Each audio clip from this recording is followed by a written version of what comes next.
ये होटल पर खाने खिलाने वाली देवियां घर में संस्कार युक्त संतान कहां उत्पन्न करेंगी? राक्षस ही पैदा होंगे घर में।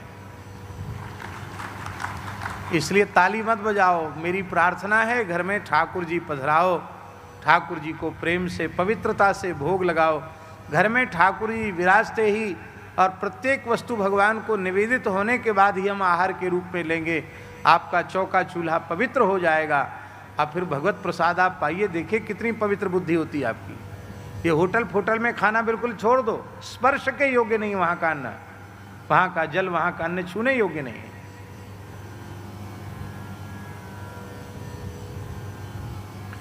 अब तो ये पता लगाना मुश्किल हो गया कि ये देवी विवाहित है कि अविवाहित है।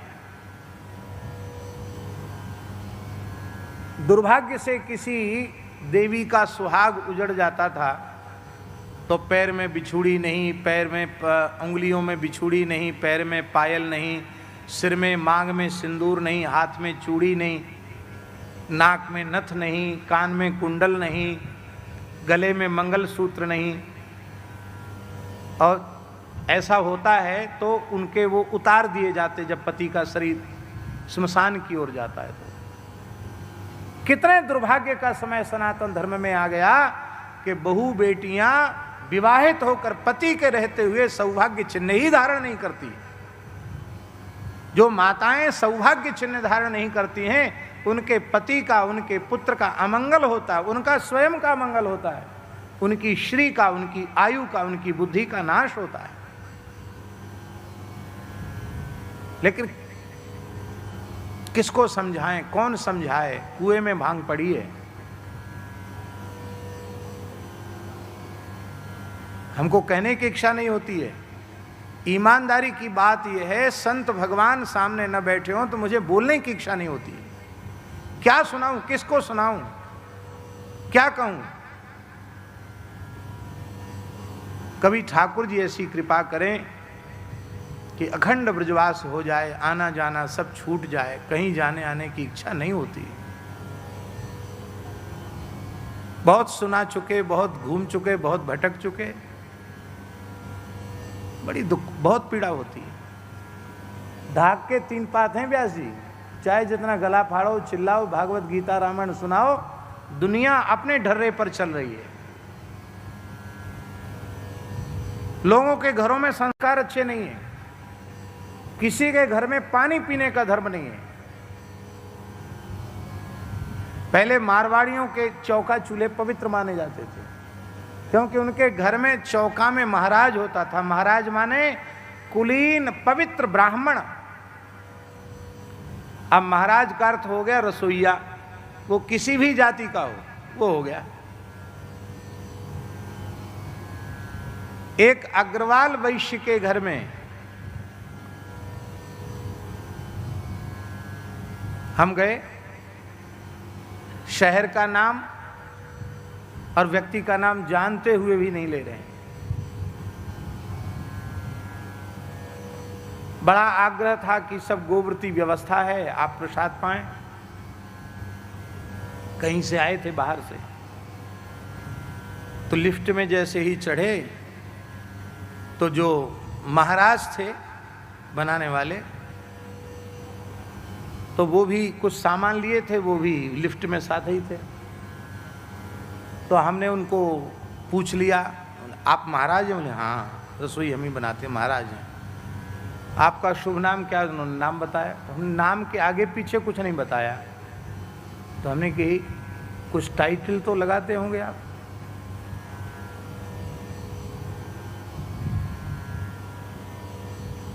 हमने कहा देखो सभी टाइटल बहुत अच्छे, कोई खराब नहीं है, टाइटल तो लगाते होंगे।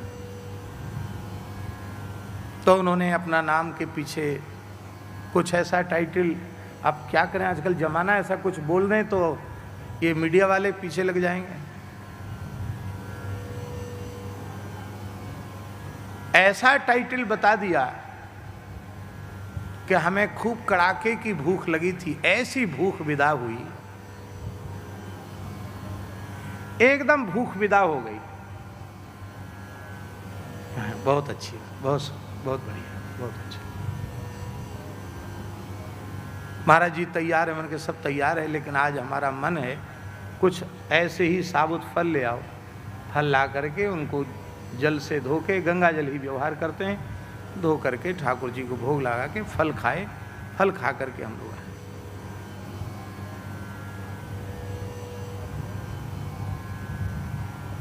अच्छे प्रतिष्ठित वैश्य के घर की बात है।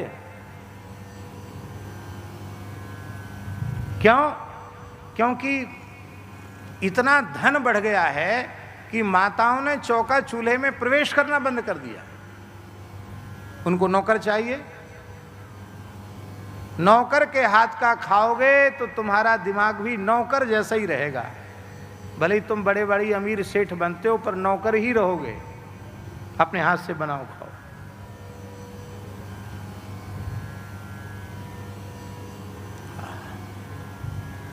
रामचरितमानस पढ़ते हैं आप लोग कि नहीं पढ़ते हैं? राम तो रोज पढ़ते हैं, 30 साल से 35 साल से पढ़ रहे हैं। पढ़े ही नहीं रहे हो आप। यद्यपि ग्रह सेवक सेवक, यद्यपि ग्रह सेवक सेवक। राम जी के यहाँ सेवक सेविकाओं की कमी नहीं है, लेकिन श्री जानकी जी अपने हाथ से रसोई बनाती हैं और लाड़ प्यार से केवल अपने प्राण जीवनधन रघुनाथ को नहीं, श्री राम जी को, श्री भरत जी को, श्री लक्ष्मण जी को, श्री शत्रुघ्न जी को, सास ससुर को, सबको परोस कर तृप्त होकर जिमाती है।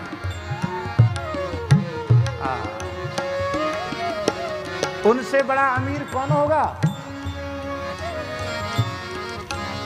लेकिन तुम्हारे ऊपर अमीरी का भूत इतना चढ़ गया कि तुमने घर में चौका चूल्हे में सबको घुसाना शुरू कर दिया।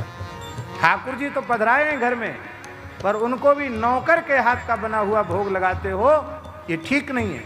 हमारी नौकर के प्रति कोई घृणा या द्वेष की बुद्धि नहीं है। आपको भगवान ने संपन्न बनाया है तो आप तमाम लोगों का पालन पोषण करो, अच्छी बात है। नौकरों के प्रति भी इतना प्रेम पूर्ण व्यवहार करो, पुत्र और पुत्री के जैसा व्यवहार करो। परमात्मा की परिपूर्ण सत्ता उनके भीतर भी विद्यमान है। इसलिए हम वर्णन कर रहे थे बिघसासी। बिघसासी का मतलब है घर के नौकर चाकर भी भोजन कर लें तब भोजन करो, पर ठाकुर जी की पूजा नौकर से मत कराओ। ठाकुर जी की सेवा स्वयं करो। घर में कोई संत आवे तो नौकर से सेवा मत कराओ, खुद करो। रसोई अपने हाथ से पवित्रता से बनाओ और घर में पक्का कानून लागू कर दो कि बिना भोग लगे किसी को कुछ मिलने वाला नहीं है। रूसो तो 2 रोटी और खा लेना, रूस जाओ तो 2 रोटी और खा लेना। यहां तो भगवान को भोग लगेगा, उसके बाद ही कुछ मिलेगा। ये निश्चय करो। सत्संग से परिवर्तन अपने जीवन में दिखना चाहिए, अनुभव में आना चाहिए। फिर लोग कहते हैं इतने दिन से माला, फिर हमको तो अनुभव ही नहीं। अनुभव कहां से हो भले आदमी?